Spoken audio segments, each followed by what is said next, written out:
saying goes, it takes a village, and you look at this team, you got 15 guys in this team who were in AAA at some point this year, Crazy, whether they were supposed to be there, or guys like Springer and Bieber who were hurt and working through something.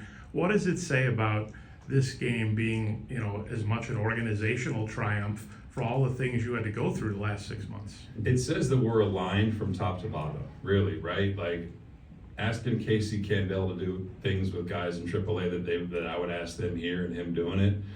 That's one thing. You can look at the guys that are celebrating in here; they've all helped us win. And there's guys that aren't here that have helped us win. So that part is really fulfilling. There's some role players. There's some guys that got valuable experience last year in a down year that has paid off this year big time. So.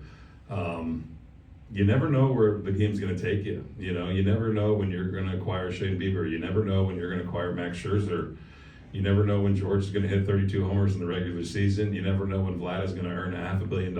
You know what I mean? So where we've ended up, man, is pretty cool. And just a quick thought on Lucas, for a guy who was almost out of the game to be going to the World Series.